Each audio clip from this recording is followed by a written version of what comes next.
Welcome back to OHL Primetime. The score after one period, the Brampton Battalion lead the Mississauga Ice Dogs 2-0. And right now, there you go. Last game for the Rogers Television crew. Last game for the Rogers Television crew here. Obviously, you see me all the time, but the real heroes. Yeah, this is last game. How come? Well, we didn't get as many games. That's all right. But anyway, the real heroes are in the truck, like Alan. Starting to go good. Well, let's start with that. We have Don Cherry here. Let's start with that. 5 points in your last 4 games. All of a sudden, you turned the corner. You guys are starting to play extremely well. Well, that's true too. But I'd like to talk about the few write-ups that we've had in the paper lately. And in the paper, it said that we're the worst-run team in the league, and among other things, it was I don't mind that they're saying that we're the worst team and all that in the league. But when they start talking about your family, and then they went into our family. How bad the family is and the whole deal. So let's just go over the Mississauga Ice Dogs. First of all, where we draw, and we had to take a lesson from the battalion. That was the big thing. Battalion, I think, are averaging about 12 to 1,500. You can see we got to have 4,400, about maybe 900 under a sellout. We're averaging 3,500. We're the best draw in the GTA, including Oshawa, by the thing. We sell more merchandise in one game at the start than some teams do in the whole season. We're the #1 draw on the road, and we sell more merchandise than anybody other team. We also have, they think so much of this building and the Mississauga Ice Dogs. They give us the All-Star, which was a complete sellout. They like our organization so much, we have the draft. We have the they give us the OHL, give us the draft, and they give us the All-Star game. Now let me go over it again. 3,500, most merchandise, the most beautiful building, has been called under 15,000, the biggest and then the greatest, loveliest building, as you can see, and everybody says it, in Canada, which means the world. So that's how bad our organization is. And playing out there right now, everybody, there's only one guy playing out there right now that won't be back if we want them, you can believe that. So we only have one overage playing right now. So we will.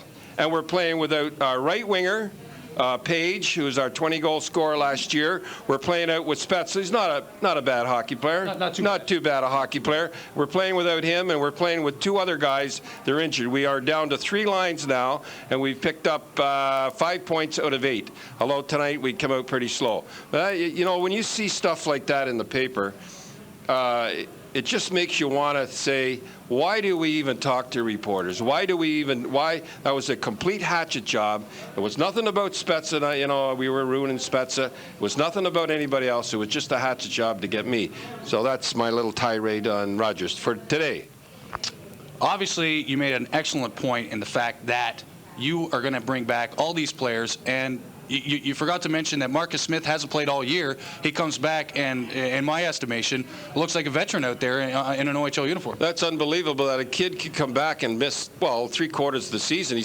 And come back and look pretty good like that. And don't forget, there is a reason for it. We're going to have the #1 draft choice again this year. Mm-hmm. So you think Spezza, Dickinson, the #1 draft choice, and all our players right now. And like I say, we're not playing with overage right now. We'll have 2 overage defensemen. So it's very disheartening when you read a cut-up job, and I don't mind it. I can take it. I mean, I don't mind that at all. But when the kids see it, it really bothers the kids. They're only kids, and they pick up the paper and they see all these bad things about them and everything like that. And I feel sorry for them. That's who I feel sorry for. So I'm here sticking up for them now. Well, let's put it into perspective as well. Last year, there was only 11 points. This year, you're 17, and you still have about 12, 13 games left. I mean, this is an improvement, and I don't think a lot of people realize that. Why are the Mississauga Ice Dogs being compared to the Brampton Battalion instead of, you know, teams like the St. Mike's Majors, who are in their 3rd year, and they're still struggling as well? Well, they haven't made the playoffs, and I'm not knocking Brampton. They're doing well, and they're playing great again, and they're doing a great job. But all I hear is we should be like the Brampton. Mm-hmm. That's our example we should shoot for. We should shoot for 1,500 people.